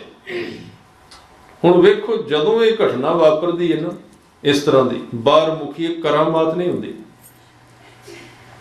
ਗੱਲਾਂ ਦੋਵੇਂ ਨੇ। ਜਿਵੇਂ ਕੀਰਤਨ ਹੋਇਆ ਤੇ ਪੱਥਰ ਦੀ ਚੱਕੀ ਘੁੰਮ ਗਈ ਆਪਣੇ ਆਪ। ਇਸ਼ਾਰਾ ਇਧਰ ਹੈ ਵੀ ਜਦੋਂ ਤੂੰ ਸ਼ਬਦ ਨਾਲ ਜੁੜੇਗਾ ਨਾ, ਤੇਰੇ ਅੰਦਰ ਇੱਕ ਚੱਕੀ ਖੜੀ ਹੋਈ ਹੈ, ਤੂੰ ਖਲੋ ਗਿਆ ਅੰਦਰ। ਚੱਲ ਨਹੀਂ ਰਿਹਾ ਤੇਰਾ ਜੀਵਨ, ਉੱਥੇ ਰੁਕ ਗਿਆ। ਜਿਵੇਂ ਪਾਣੀ ਖਲੋ ਗਿਆ, ਬਦਬੂ ਆਉਣ ਲੱਗ ਪੈਂਦੀ। ਤੂੰ ਦਰਿਆ ਨਹੀਂ ਰਿਹਾ, ਤੂੰ ਛੱਪੜ ਬਣ ਗਿਆ। ਜਦੋਂ ਤੂੰ ਸਿਮਰਨ ਕਰੇਗਾ ਤੇਰੀ ਅੰਦਰ ਚੱਕੀ ਚੱਲ ਪਏਗੀ, ਤੂੰ ਸਫ਼ਰ ਤੇ ਉੱਡਣ ਲੱਗ ਪਏ। ਉਹ ਚੱਕੀ ਚੱਲੀ फिर ये साखियां आउंदियां ने, मैनूं कहना पैंदा क्योंकि कल नूं किसी ने आउणा, उन्हें कहना कोई चक्की नहीं चली, तुसीं फिर वेखोगे दुआले। ये सब कुछ होया, पर होया उत्थे उन्हां लोकां ने वेख्या, तीजे बंदे नूं खबर नहीं मिलदी। मैं भी एक थां ते सुनाया सी, ते बाहर आउंदियां सार एक साइंसिस्ट ने, उत्थे साइंस दे विद्यार्थी, वो हुण उस ढंग नाल दुख निवारण साहिब गुरुद्वारा उस थां ते कहते, मैं तो सोचा सी तुसीं पढ़े लिखे, मैं कहा भी होर तूं की समझिया, कहते तुसीं भी वही कहानियां। मैं कहा भी कहानी तो बिना तुसीं बाणी पढ़ के वेखो, कहानी दे विच पा के ज्ञान समझाया जाए। कहते एक चक्की किवें चल सकदी, जद के खगोल शास्त्री वो ब्रह्मंड दा खोजी है, बई तारे सियारे ब्रह्मंड किवें चलदा है, इहदा वो विद्यार्थी सी, स्टूडेंट। कहन लगा ये किवें हो सकदा चक्की चलदी। मैं कहा भी मैनू बहुता पता नहीं, पर मैनू इन्ना पता, तू दस, तू ब्रह्मंड की खोज का विद्यार्थी, आ धरती घूमदी है कि नहीं, रोज तुसीं कहंदे हो धरती घूमदी है। कहन लगे धरती ते घूमदी। मैं कहा इहदी हत्थी फड़ के कौन घुमाउंदा, दिखाओ फिर इहनूं कौन घुमा रहा। इन्नी स्पीड में चल रही है धरती कि हुण जिहड़े अंतरिक्ष के विग्यानक ने, वो कहंदे भी असीं उपर जाके जदों इहदी तस्वीर लैंदे आ ना जमीन दी, ते नाल इहदे उत्ते असीं साउंड दे जिहड़े यंत्र लाउने आ भी आवाज़ किन्नी को आ रही है, वो कहंदे भी एडी तेज जमीन चल रही भी इहदी आवाज़ शूकदी उस यंत्र विच, इन्नी तेज भजदी आ जमीन जिथे असीं बैठे हो, सानूं पता नहीं लगदा। कहन लगा जमीन ते घूमदी, तारे भी घूमदे ने, सियारे भी।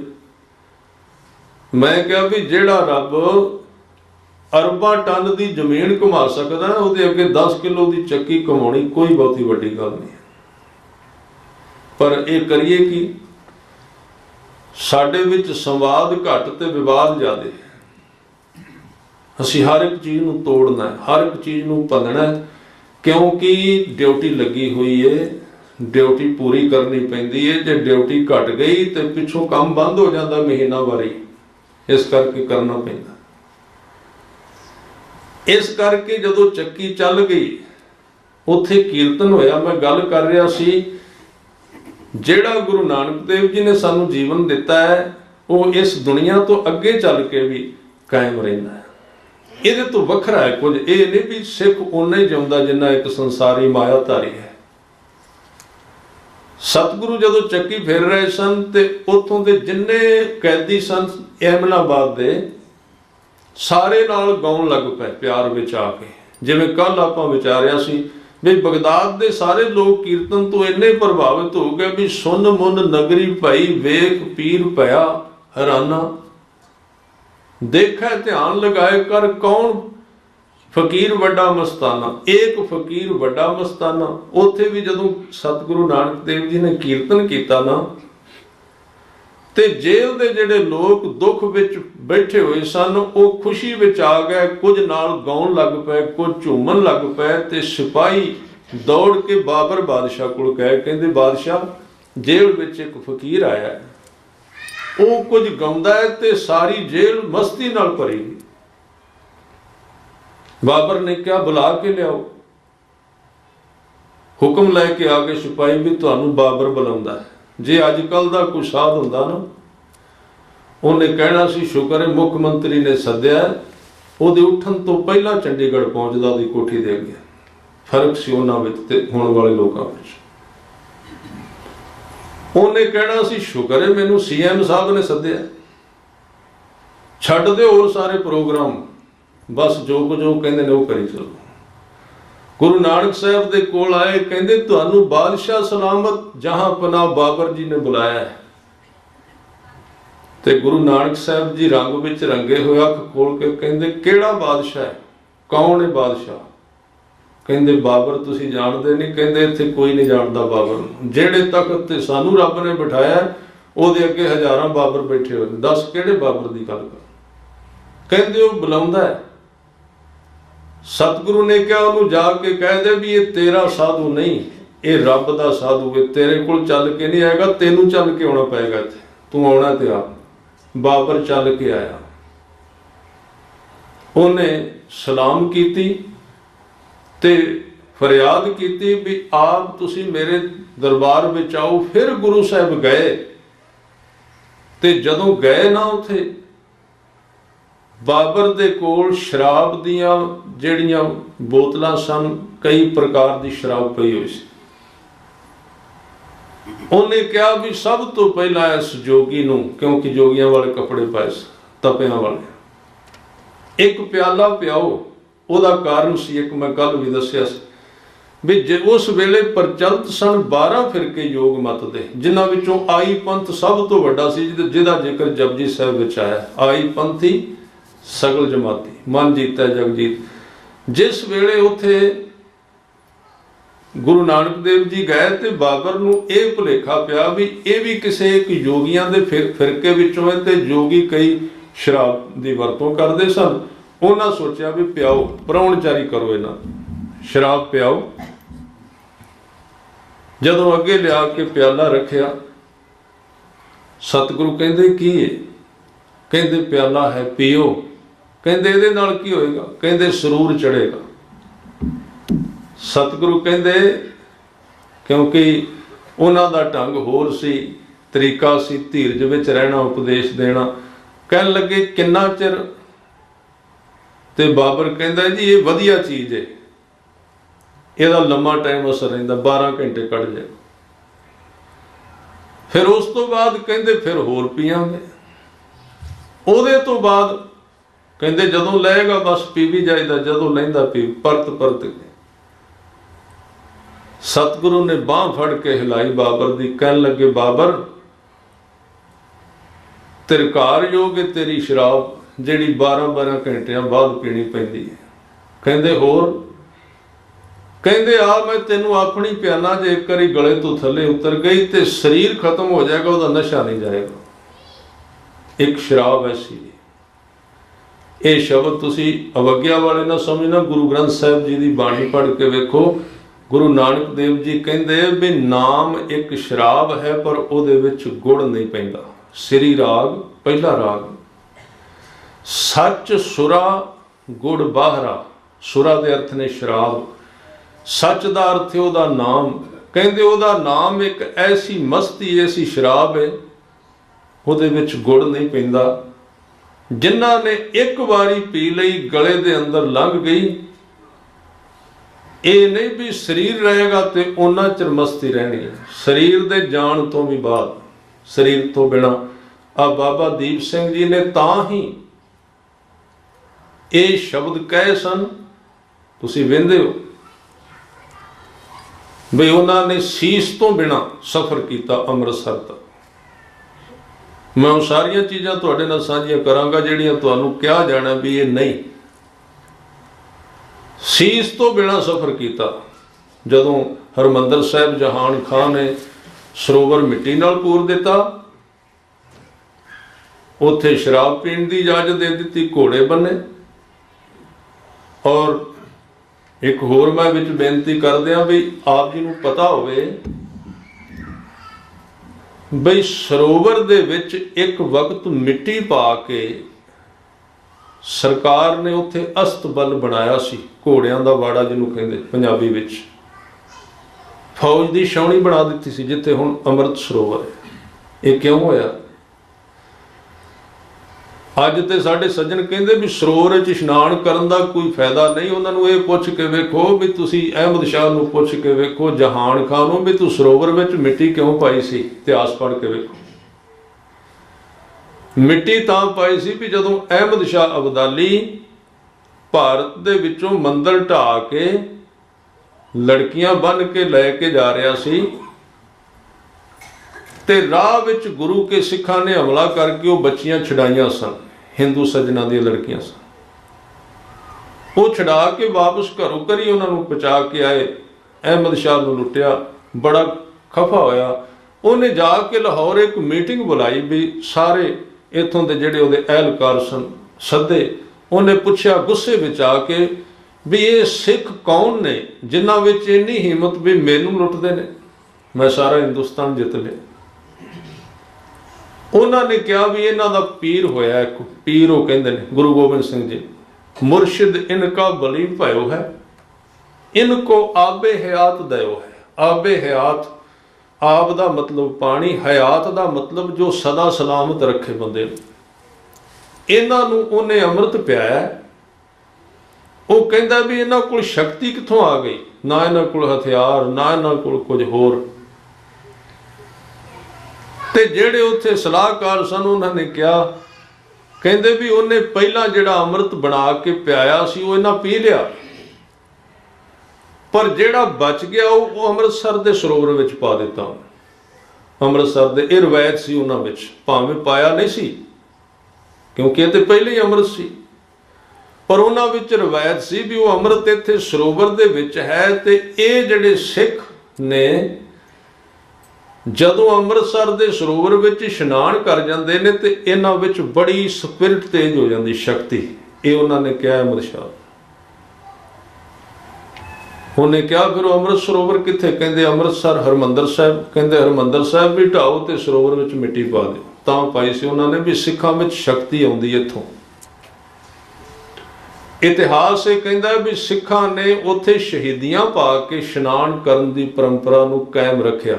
जदों इशनान आले दुआले पहरा भी लग गया ना भी कोई इशनान नहीं कर सकता, तो उदों 20 सिंह आउंदे सन, 10 मुकाबला करते सी फौज दे, 10 इशनान करते सी। पुछो क्यों इशनान करते सी?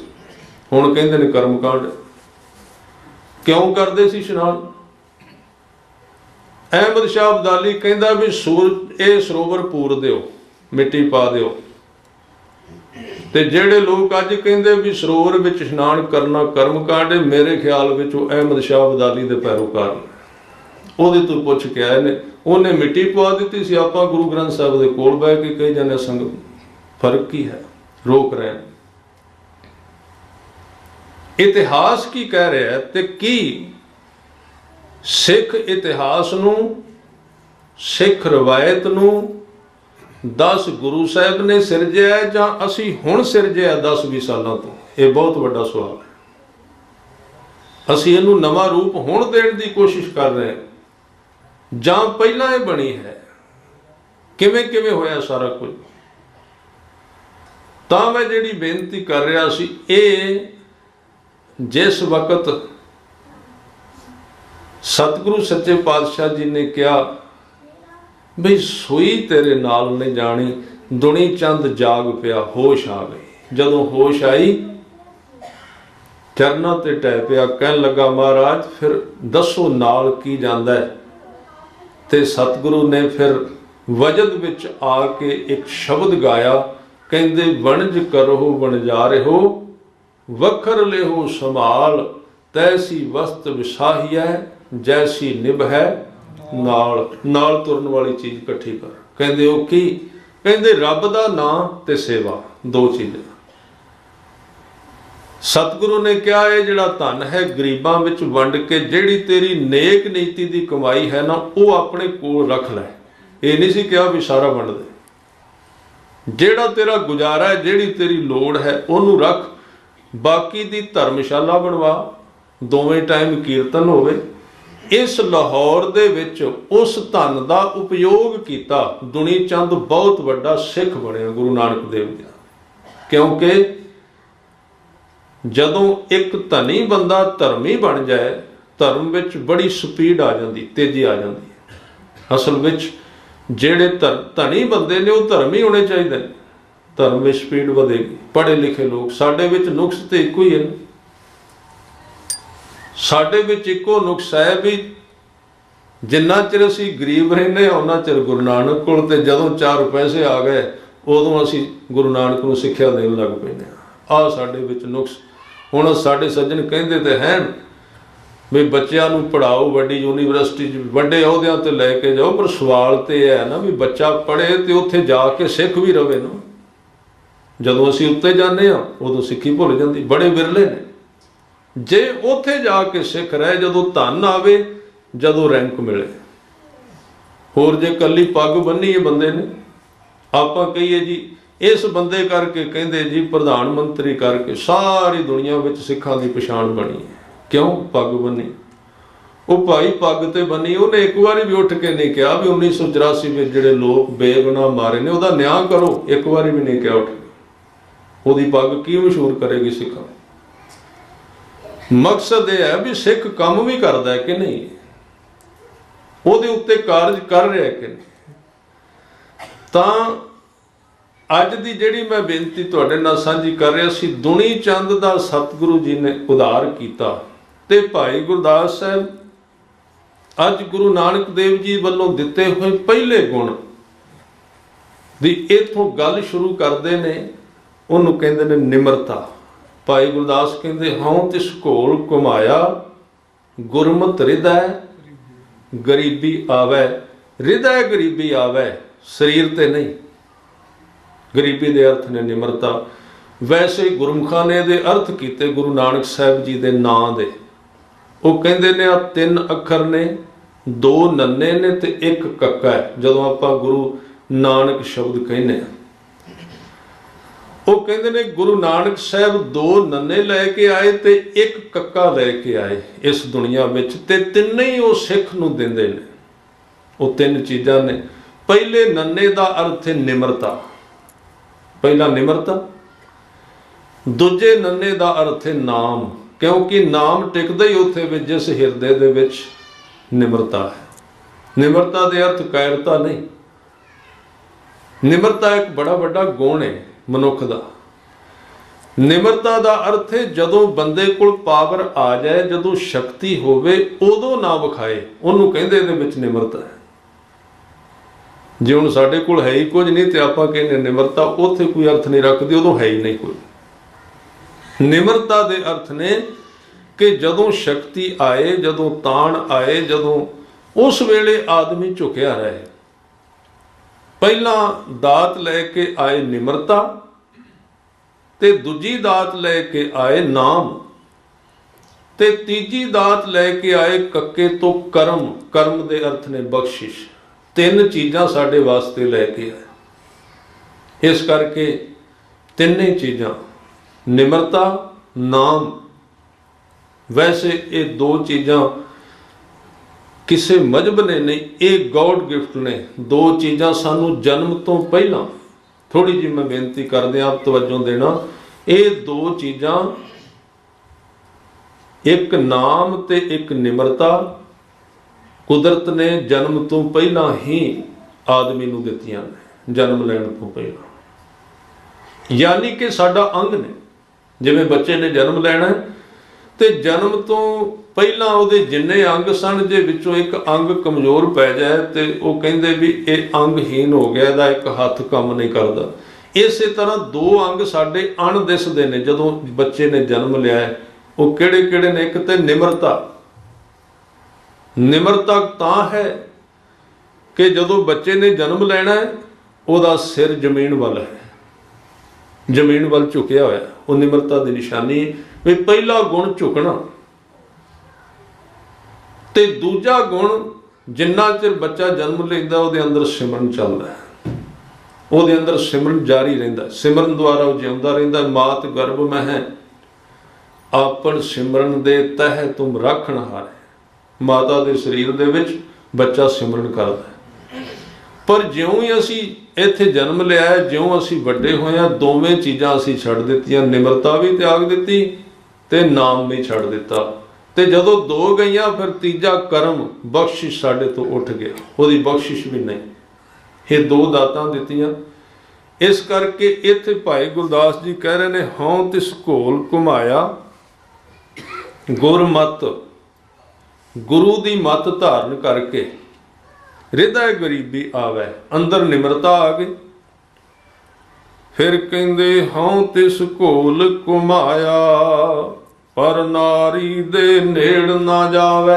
ਜਤੀ ਸਤੀ ਜੀਵਨ, ਸੰਜਮ ਵਾਲਾ ਜੀਵਨ। ਨਿਜ ਨਾਰੀ ਕੈ ਸੰਗ ਨਹਿ ਤੁਮ ਨਿਤ ਬੜਿਓ। ਸਤਿਗੁਰੂ ਨੇ ਸਾਨੂੰ ਗ੍ਰਸਤੀ ਜੀਵਨ ਦਿੱਤਾ ਹੈ, ਔਰ ਇਹ ਉਪਦੇਸ਼ ਪੁਰਸ਼ ਵਾਸਤੇ ਵੀ ਤੇ ਇਸਤਰੀ ਵਾਸਤੇ ਬਰਾਬਰ ਹੈ, ਦੋਵਾਂ ਵਾਸਤੇ ਇੱਕੋ ਜਿਹਾ ਹੈ। ਕਹਿੰਦੇ ਨੇ ਇਹ ਅੰਦਰ ਦਾ ਗੁਣ ਹੈ ਸਿੱਖ ਦਾ, ਵੀ ਉਹ ਸੰਜਮ ਵਿੱਚ ਰਵੇ। ਇਹਦੇ ਤੋਂ ਅਗਲਾ ਗੁਣ, ਹਉ ਤਿਸ ਘੋਲ ਘੁਮਾਇਆ ਪਰ ਦਰਬੈ ਨੂੰ ਹੱਥ ਨਾ ਲਾਵੈ। ਹਉ ਤਿਸ ਘੋਲ ਘੁਮਾਇਆ, ਉਹਦੇ ਤੋਂ ਮੈਂ ਕੁਰਬਾਨ ਹਾਂ ਜਿਹੜਾ ਦੂਜੇ ਦੇ ਧਨ ਨੂੰ ਹੱਥ ਨਹੀਂ ਲਾਉਂਦਾ। ਭਾਈ ਮਰਦਾਨਾ ਜੀ ਨੇ ਇੱਕ ਵਾਰੀ ਗੁਰੂ ਸਾਹਿਬ ਨੂੰ ਪੁੱਛਿਆ ਸੀ, ਮਹਾਰਾਜ ਸਤਜੁਗ ਕਿੱਥੇ ਹੁੰਦਾ, ਕਦੋਂ ਹੋਇਆ, ਉਹਦੀ ਕੋਈ ਕਥਾ ਸੁਣਾਓ। ਕਹਿੰਦੇ ਮਰਦਾਨਿਆਂ ਸਤਜੁਗ ਕਥਾ ਕੀ ਸੁਣਾਉਣੀ ਹੈ, ਤੈਨੂੰ ਦਿਖਾ ਹੀ ਦਿੰਦੇ ਆ। ਕਲਯੁਗ ਵੀ ਤੇ ਸਤਜੁਗ ਲੰਘ ਕੇ ਜਾ ਰਹੇ ਸਨ। ਖੇਤਾਂ ਦੇ ਵਿੱਚ ਦੋ ਭਰਾਵਾਂ ਦੇ ਦਾਣਿਆਂ ਦੇ ਬੋਲ ਲੱਗੇ ਹੋਏ ਸਨ। ਇੱਕ ਕਿਤੇ ਕੰਮ ਚਲਾ ਗਿਆ ਤੇ ਦੂਜਾ ਉਹਦੇ ਬੋਲ ਦੇ ਵਿੱਚੋਂ ਦਾਣਿਆਂ ਦੇ ਪੀਪੇ ਭਰ ਭਰ ਕੇ ਆਪਣੇ ਵਿੱਚ ਪਾਈ ਜਾਂਦਾ ਹੈ। ਕਹਿੰਦੇ ਮਰਦਾਨਿਆਂ ਆਹ ਕਲਯੁਗ ਹੈ, ਇਹਨੂੰ ਕਲਯੁਗ ਕਹਿੰਦੇ। ਵੀ ਦੂਜੇ ਦਾ ਹੱਕ ਆਪ ਖੋਣਾ, ਇਹਨੂੰ ਕਲਯੁਗ ਕਹਿੰਦੇ। ਜਿਹੜਾ ਆਪਣਾ ਹੱਕ ਨਹੀਂ ਉਹਨੂੰ ਖੋਣਾ। ਅੱਗੇ ਗਏ ਤੇ ਅੱਗੇ ਵੇਖਿਆ ਵੀ ਇੱਕ ਬੰਦਾ, ਇੱਕ ਭਰਾ ਆਪਣੇ ਬੋਲ ਵਿੱਚੋਂ ਦਾਣੇ ਪਾ ਪਾ ਕੇ ਆਪਣੇ ਵੱਡੇ ਭਰਾ ਦੇ ਬੋਲ ਵਿੱਚ ਪਾ ਰਿਹਾ। ਸਤਿਗੁਰੂ ਕਹਿੰਦੇ ਮਰਦਾਨਿਆਂ ਆਹ ਸਤਜੁਗ ਹੈ। ਕਹਿੰਦੇ ਕਿਵੇਂ ਸਤਜੁਗ? ਉਹਨੂੰ ਬੁਲਾ ਕੇ ਪੁੱਛਿਆ ਵੀ ਤੂੰ ਇੱਥੇ ਆਪਣੇ ਦਾਣਿਆਂ ਦੇ ਵਿੱਚੋਂ ਉਧਰ ਕਿਉਂ ਪਾ ਰਿਹਾ? ਕਹਿਣ ਲੱਗਾ ਮਹਾਰਾਜ ਵੀ ਮੇਰਾ ਜਿਹੜਾ ਪਰਿਵਾਰ ਹੈ ਨਾ ਉਹ ਤੇ ਸੀਮਿਤ ਤੇ ਛੋਟਾ ਹੈ। ਮੇਰੇ ਭਰਾ ਦਾ ਪਰਿਵਾਰ ਬਹੁਤ ਵੱਡਾ, ਉਹਦਾ ਖਰਚਾ ਜ਼ਿਆਦਾ ਹੈ ਤੇ ਉਹ ਕਿਤੇ ਗਿਆ ਹੋਇਆ। ਮੈਂ ਉਹਨੂੰ ਕਈ ਵਾਰੀ ਕਹਿਣਾ ਵੀ ਤੂੰ ਮੇਰੇ ਕੋਲੋਂ ਕੁਝ ਨਾ ਕੁਝ ਲੈ ਲਿਆ ਕਰ, ਮੈਂ ਇੰਨੇ ਕੁਝ ਦਾ ਕੀ ਕਰਨਾ, ਪਰ ਉਹ ਲੈਂਦਾ ਨਹੀਂ। ਇਸ ਕਰਕੇ ਉਹਦੇ ਜਾਣ ਤੋਂ ਬਾਅਦ ਮੈਂ ਉਹਦੇ ਆਉਣ ਤੋਂ ਪਹਿਲਾਂ ਪਹਿਲਾਂ ਆਪਣੇ ਦਾਣੇ ਕੁਝ ਉਹਦੇ ਬੋਲ ਵਿੱਚ ਪਾ ਦਿੱਤੇ। ਇਹ ਸਤਿਯੁਗ ਹੈ। ਇਹ ਗੁਣ ਦਿੱਤੇ ਨੇ ਸਾਨੂੰ ਸਤਿਗੁਰੂ ਨੇ ਬਈ ਤੂੰ ਆਪਣੇ ਜੋ ਕੁਝ ਤੈਨੂੰ ਅਕਾਲ ਪੁਰਖ ਨੇ ਦਿੱਤਾ ਕਿਰਤ ਕਰਕੇ ਉਸ ਹੱਦ ਦੇ ਵਿੱਚ ਰਹਿਣਾ ਹੈ। ਦੂਜੇ ਦਾ ਹੱਕ ਨਹੀਂ ਖੋਣਾ। ਹੱਕ ਪਰਾਇਆ ਨਾਨਕਾ ਉਸ ਸੁਵਰ ਉਸ ਗਾਏ, ਗੁਰ ਪੀਰ ਹਾਮਾ ਤਾਂ ਭਰੈ ਜਾਂ ਮੁਰਦਾਰ ਨਾ ਖਾਏ। ਫਿਰ ਅਗਲਾ ਗੁਣ ਕਿਹਾ, ਕਹਿੰਦੇ ਹਉ ਤਿਸ ਘੋਲ ਘੁਮਾਇਆ ਪਰ ਨਿੰਦਾ ਸੁਣ ਆਪ ਹਟਾਵੈ। ਇਹ ਵੀ ਇੱਕ ਸਿੱਖ ਦਾ ਗੁਣ ਹੈ। ਜਿੱਥੇ ਦੂਜੇ ਦੀ ਨਿੰਦਿਆ ਹੁੰਦੀ ਹੋਵੇ ਬੜਾ ਰਸ ਆਏਗਾ, ਬੜਾ ਸਵਾਦ ਆਏਗਾ। ਕਹਿੰਦੇ ਉਥੋਂ ਆਪਣੇ ਆਪ ਨੂੰ ਹਟਾ, ਉਹਦਾ ਰਸ ਨਾ ਲੈ। ਜੇ ਤੂੰ ਨਾਮ ਦਾ ਰਸ ਲੈਣਾ, ਅਸੀਂ ਕਈ ਵਾਰੀ ਕਹਿੰਦੇ ਆ ਵੀ ਜਪ ਤਪ ਕਰਨੇ ਆ, ਰਸ ਨਹੀਂ ਆਉਂਦਾ। ਰਸ ਤੇ ਰਾਹ ਵਿੱਚ ਹੋਰ ਬੜੀਆਂ ਚੀਜ਼ਾਂ ਨੇ ਉਹ ਪੀ ਜਾਂਦੀਆਂ, ਰਸ ਉਹ ਪੀ ਜਾਂਦੀਆਂ। ਵੀ ਇੱਕ ਕੋਈ ਆਦਮੀ ਸੀ, ਉਹਨੂੰ ਰਸ ਨਹੀਂ ਸੀ ਆਉਂਦਾ, ਨਾਮ ਬਹੁਤ ਜਪਦਾ ਸੀ। ਕਿਸੇ ਫਕੀਰ ਕੋਲ ਗਿਆ, ਉਹਨੇ ਕਿਹਾ ਜੀ ਰਸ ਨਹੀਂ ਆਉਂਦਾ। ਉਹਨੇ ਕਿਹਾ ਵੀ ਕਿਹੜਾ ਸ਼ਬਦ ਪੜਾਂ, ਕਿਹੜਾ ਨਾਮ ਜਪਾਂ। ਉਹ ਕਹਿੰਦਾ ਵੀ ਮੈਂ ਕੋਈ ਇਹ ਸ਼ਬਦ ਜਾਂ ਨਾਮ ਤੈਨੂੰ ਨਹੀਂ ਕਹਿਣਾ। ਇੱਕ ਕੰਮ ਕਰ, ਤੇਰੇ ਪਿੰਡ ਦੇ ਵਿੱਚ ਐਸੇ ਲੋਕ ਹਨ ਜਿਨ੍ਹਾਂ ਦੀ ਨਿੰਦਿਆ ਸੁਣ ਕੇ ਤੂੰ ਬੜਾ ਖੁਸ਼ ਹੁੰਦਾ ਹੈ। ਕਹਿੰਦੇ ਹਾਂ, ਕੁਝ ਐਸੇ ਬੰਦੇ ਨੇ ਜਦੋਂ ਉਹਨਾਂ ਦੀ ਗੱਲ ਚੱਲੇ ਨਾ, ਭਾਵੇਂ ਨੀਂਦ ਆਈ ਹੋਵੇ। ਹਾਂ, ਤੁਸੀਂ ਹੁਣ ਵੀ ਕਿਸੇ ਪੰਡਤ ਦੀ ਨਿੰਦਿਆ ਮੈਂ ਕਰਨ ਲੱਗ ਪਿਆ ਨਾ, ਤੇ ਵੇਖੋ ਕਿਵੇਂ ਖੁਸ਼ ਹੁੰਦੇ ਆਪਾਂ ਸਾਰੇ। ਨਿੰਦਿਆ ਚੀਜ਼ ਐਸੀ ਮਿੱਠੀ ਬਹੁਤ ਲੱਗਦੀ। ਜਦੋਂ ਅਸੀਂ ਆਪਣੇ ਬਾਰੇ ਸੁਣਾਂਗੇ ਉਦੋਂ ਸਾਨੂੰ ਨੀਂਦ ਆਏਗੀ, ਜਦੋਂ ਅਸੀਂ ਦੂਜੇ ਬਾਰੇ ਸੁਣਾਂਗੇ ਉਦੋਂ ਸਾਨੂੰ ਜਾਗ ਆਏਗੀ। ਨਿੰਦਿਆ ਦੂਜੇ ਦੀ ਸੁਣ ਕੇ ਕਿਸੇ ਬੰਦੇ ਨੂੰ ਬਹੁਤ ਉਦਾਸ ਵੇਖੋ, ਬੈਠਾ ਹੋਵੇਗਾ ਉਦਾਸ, ਅੱਖਾਂ ਬੰਦ ਹੋਈਆਂ ਪਈਆਂ ਨੇ, ਚਿਹਰਾ ਮੁਰਝਾਇਆ ਪਿਆ, ਮੂੰਹ ਥੱਲੇ ਜ਼ਮੀਨ ਤੇ ਕਰਕੇ ਬੈਠਾ ਹੈ, ਜਿਵੇਂ ਬਹੁਤ ਬਿਮਾਰ ਹੈ। ਬਸ ਜੇ ਤੁਹਾਨੂੰ ਪਤਾ ਹੋਵੇ ਵੀ ਉਹਦਾ ਕੋਈ ਵਿਰੋਧੀ ਆਦਮੀ, ਥੋੜਾ ਜਿਹਾ ਜਾ ਕੇ ਉਹਨੂੰ ਕਹੋ ਵੀ ਤੂੰ ਫਲਾਣਾ ਸਿੰਘ ਦੀ ਗੱਲ ਸੁਣੀ, ਬਸ ਇੰਨੀ ਕਹਿਣ ਦੀ ਦੇਰ ਹੈ, ਇੱਕਦਮ ਰੀੜ ਦੀ ਹੱਡੀ ਸਿੱਧੀ ਕਰ ਲੈ। ਅੱਖਾਂ ਖੁੱਲ ਗਈਆਂ, ਨਾ ਨੀਂਦ, ਨਾ ਥਕਾਵਟ, ਨਾ ਦਰਦ। ਉਹ ਕਹੇਗਾ ਅੱਛਾ ਬੈਠ ਜਾ, ਕੁਰਸੀ ਝਾੜ ਕੇ ਦੇਗਾ ਉਹਨੂੰ। ਗੁਰੂ ਸਾਹਿਬ ਨੇ ਤੇ ਕਿਹਾ ਨਾ ਵੀ ਜਿਹੜਾ ਰੱਬ ਦਾ ਨਾਂ ਸੁਣਾਏ ਉਹਦਾ ਸਤਿਕਾਰ ਕਰ। ਉਹ ਕਹੇਗਾ ਆਓ ਜੀ ਮੇਰੀ ਖੁਰਾਕ ਲਿਆਓ, ਤੁਸੀਂ ਨਿੰਦਿਆ ਖੁਰਾਕ ਬੰਦੇ। ਉਹ ਸੁਣਾਏਗਾ ਤੇ ਜਿਉਂ-ਜਿਉਂ ਸੁਣਾਏਗਾ ਬੰਦੇ ਨੂੰ ਹੋਸ਼ ਆਉਂਦੀ ਜਾਏਗੀ। ਜਦੋਂ ਅਸੀਂ ਇੱਕ ਪਾਸੇ ਪਾਠ ਵੀ ਕਰਨੇ ਆ, ਨਾਮ ਵੀ ਜਪਨੇ ਆ, ਤੇ ਆਪਾਂ ਆਪਣੇ ਵਿਰੋਧੀਆਂ ਦੀ ਨਿੰਦਿਆ ਸੁਣ ਕੇ ਸਵਾਦ ਲੈਂਦੇ ਆ ਵਿੱਚੋਂ। ਉਹ ਜਿਹੜਾ ਰਸ ਨਾਮ ਨਾਲ ਆਉਣਾ ਸੀ ਨਾ, ਇਕੱਠਾ ਹੋਇਆ ਪਿਆ ਸੀ ਅੰਦਰ, ਉਹ ਨਿੰਦਿਆ ਦੇ ਰਸ ਵਿੱਚ ਤਬਦੀਲ ਹੋ ਗਿਆ ਤੇ ਸੁੱਕ ਗਿਆ ਅੰਦਰੋਂ। ਇਹ ਤਾਂ ਨਿੰਦਿਆ ਤੋਂ ਗੁਰੂ ਸਾਹਿਬ ਨੇ ਸਾਨੂੰ ਹਟਾਇਆ ਹੈ ਵੀ ਇਹ ਤੇਰਾ ਨੁਕਸਾਨ ਕਰਦੀ ਬਹੁਤ। ਔਰ ਸੂਖਸ਼ਮ ਦੂਜੇ ਦੇ ਜਿਹੜੀ ਮੈਲ ਹੈ ਨਾ, ਉਹ ਆਪਣੇ ਅੰਦਰ ਆ ਜਾਂਦੀ ਹੈ। ਬਾਣੀ ਵਿੱਚ ਲਿਖਿਆ ਪਰ ਨਿੰਦਾ ਪਰ ਮਲ ਮੁਖ ਸੁਧੀ,